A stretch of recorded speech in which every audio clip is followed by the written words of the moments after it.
السلام عليكم ورحمة الله وبركاته. أول ما نبدأ كلامنا نبدأ بسم الله والصلاة والسلام على رسول الله، اللهم صل وسلم وبارك عليه.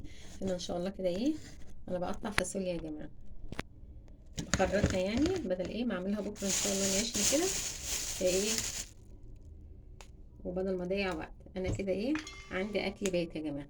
تمام تمام. بروح مخرطاها ومش بالسكينة، بلاش تضييع وقت كده. أول كده وأنا واقفة أنا عندي أكل بايت، فالوقت اللي أنا هطبخ فيه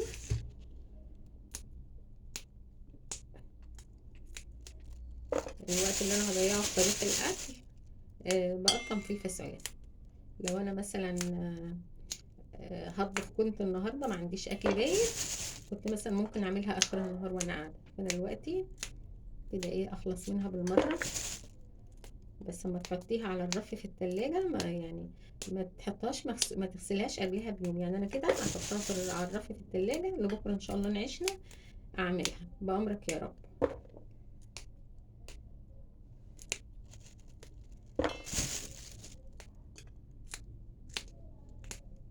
معلش هي الكهرباء قطع، فبنشتغل في المطبخ على نور ربنا.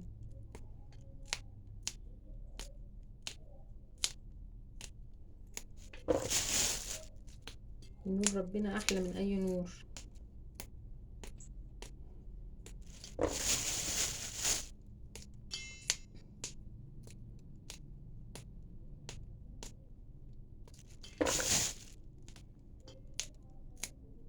كنت مثلا هقطمها بكره مثلا، قصدي اخر النهار، فلا إيه اللي قاعدني لاخر النهار طالما انا ما عنديش طبيخ اطبخه.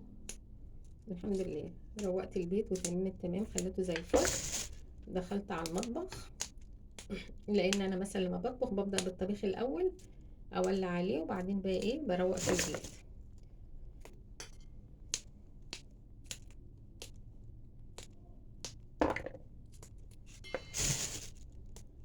وبعدين مش بعملها بالسكين، انا اكتريت اللي اعرفهم بيقعدوا يعملوها بالسكينه. لا لا لا لا.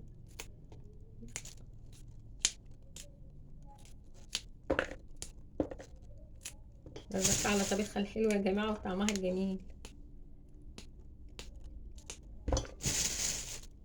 اهم حاجه طعم الاكل وطريه وجميله بسم الله ما شاء الله. لو بقى شفت واحده كده مثلا وانت بتقطميها ارميها.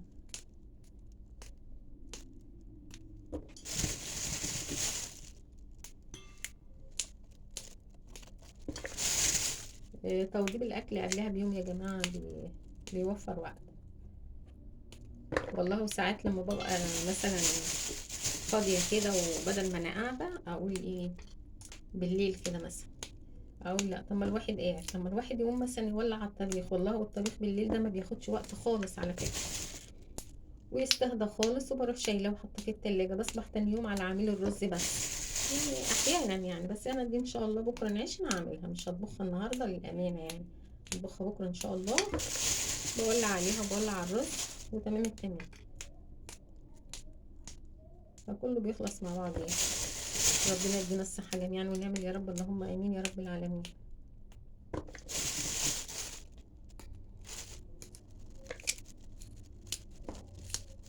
دي ناشفه ارميها،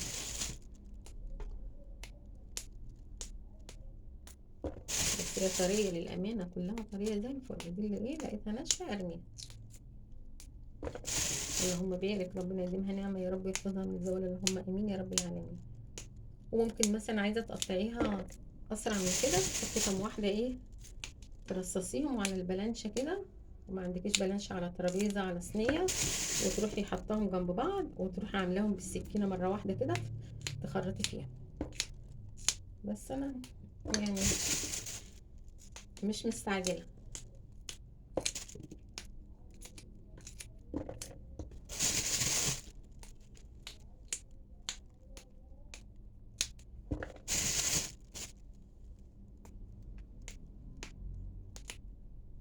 طريقه وجميله. ليه امسكها بالسكينه؟ ده الواحد يقعد يعملها بالسكينه تاخد وقت، بدل ما تاخد وقت ربع ساعه معانا في تقطيمها، تاخد لها ساعه. انا بقول ربع ساعة يعني. ليه تطبخ؟ يعني عشان نعملها مثلا بالورب كده؟ لا كنت بعملها، بس ليه يعني؟ الوقت الحمد لله يعني يا دوبك بيكفي بالعافية. عشان ايه؟ النهار قصير.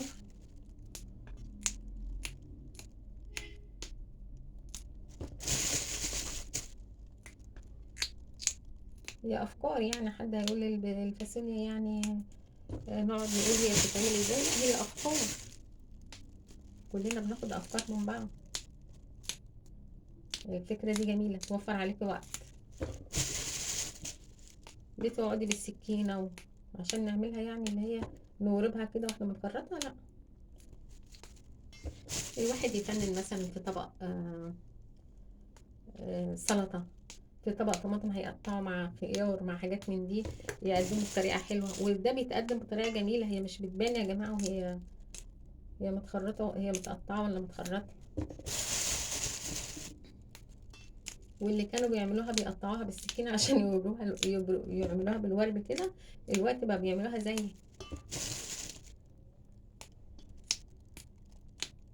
بقول لهم ليه بتقطعوها بالسكينة؟ طب انت بتعمليها ازاي؟ قلت لهم بقطعها كده.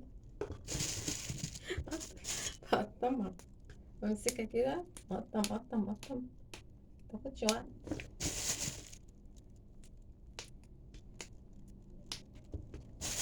اعمليها بسرعة البرق كده يا جماعة.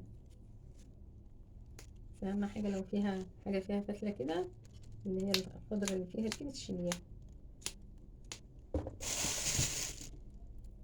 بس هي أمانة الله جميلة وطرية، مش كلها فيها فتلة.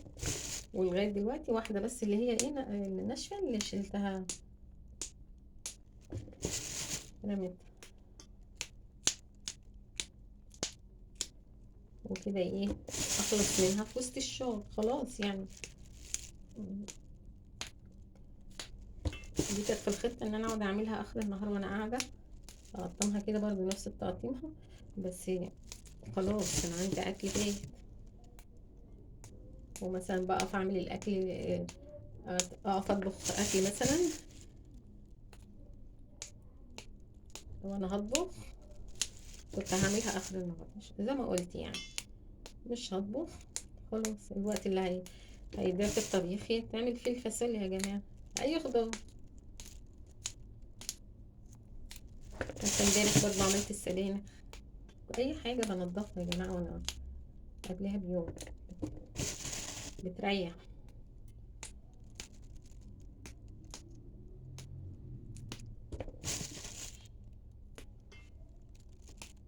اقطمها واغطي عليها واحطها على الرف في التلاجة لبكرة نعيشنا ان شاء الله، وكان في عمر من غير ما اقطع يا رب. واروح اعمل ايه؟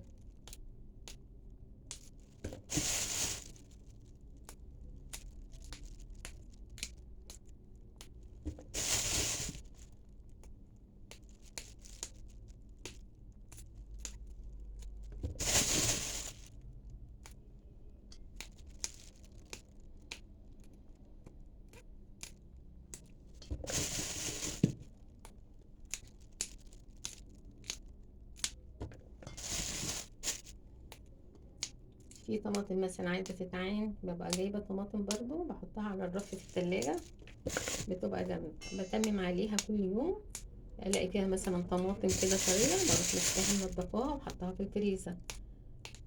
طماطمتين على طماطمية على طماطمتين، بعمل كيس حلو جميل كده. ساعات انضفها اطلع منها نص كيلو. نص كيلو يا جماعة بيعمل كيلو خضار، تبقى جاهزة عندي. انضفها واروح حطها في كيس في الفريزر، وقبل ما اطبخ بشويه بروح مطلعاها وشايله من عليها القشره، لان انا بعينها سليمه مش بعصرها ولا حاجه.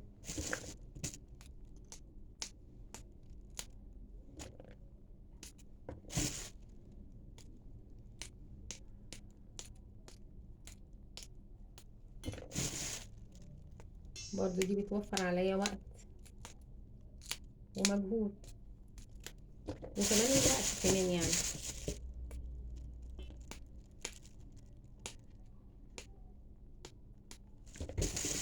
الواحد يجي يبقى منظم يلاقي ايه الدنيا سهلة معايا يا جماعة.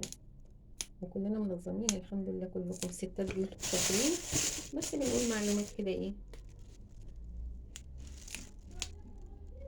معلومات بسيطة كده وبتفيدنا. وانا مثلا ناس كتير والمقربين ليا بيعملوها كده بالسكينة، قلت لهم طب ليه يعني، ليه العطلة دي؟ اهم حاجة يا جماعة تطبخوا حبة طبيخ يكون طعمهم حلو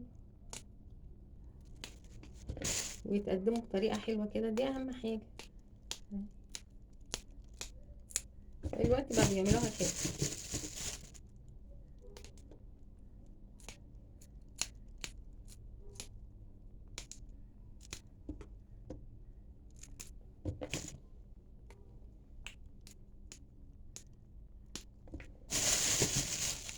النور غايب النهاردة مش مشكلة، نور ربنا أحسن.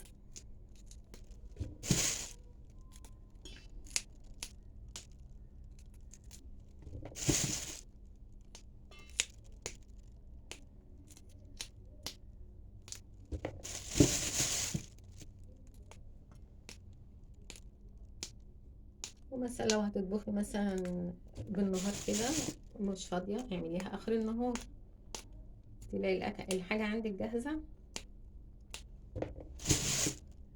وبتخلصي شغلك على طول.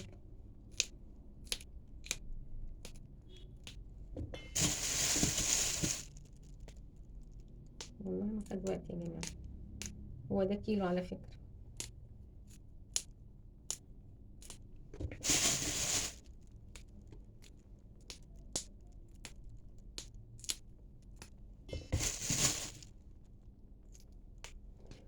كنت الأول أقعد أعملها بالسكينة، لا ليه؟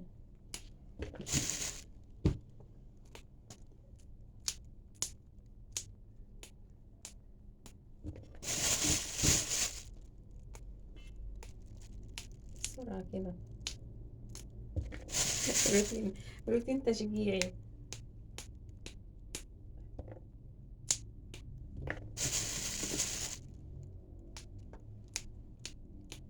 أهم حاجة برضو يا جماعة إن الواحد يبقى إيه منظم وقته. بتنظمي وقتك ما بتتعبيش في حاجة، تلاقي نفسك خلصتي ويبقى عندك كمان وقت إنك تريحي آخر النهار حتى.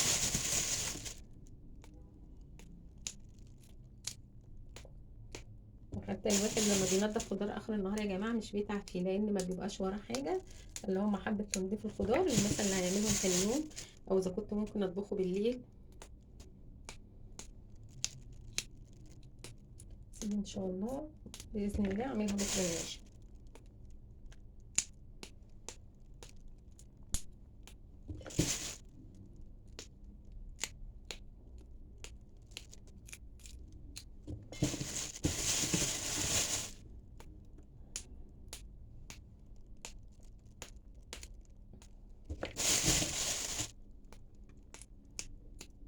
والله والواحد واقف كده على طول ما بتاخدش وقت.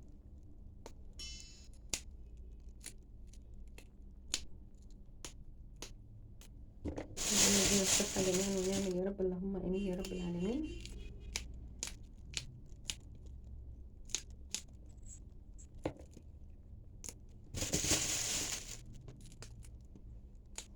لو كنت بقى بعملها بالسكينة كنت لسه ما عملتش ربعها، مع ان الحمد لله يعني الواحد بيعمل الحاجة بسرعة، اللي بيعمل الحاجة بسرعة بيسرع ايده، بس ايه بنعملها بالايد كده اسهل.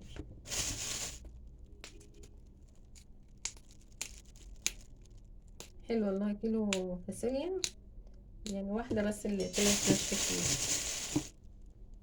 ما شاء الله اللهم بارك، ربنا يديمها نعمة يا رب ويحفظها من الزوال، اللهم امين يا رب العالمين. ودي شغلانة وخلصناها.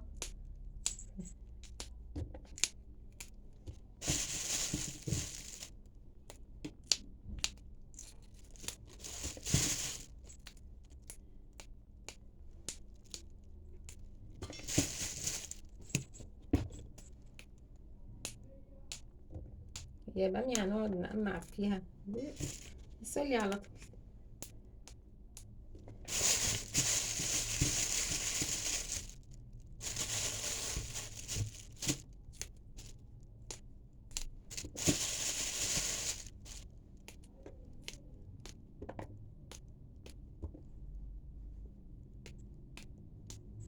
احنا وقت ما خدناش وقت.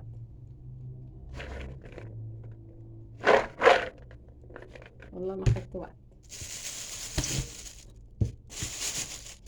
ودي الفاصوليا اتعملت اهي، وبألف هنا وشفا يا رب اللي هياكل، واترككم في رعاية الله وامنه، والسلام عليكم ورحمة الله وبركاته.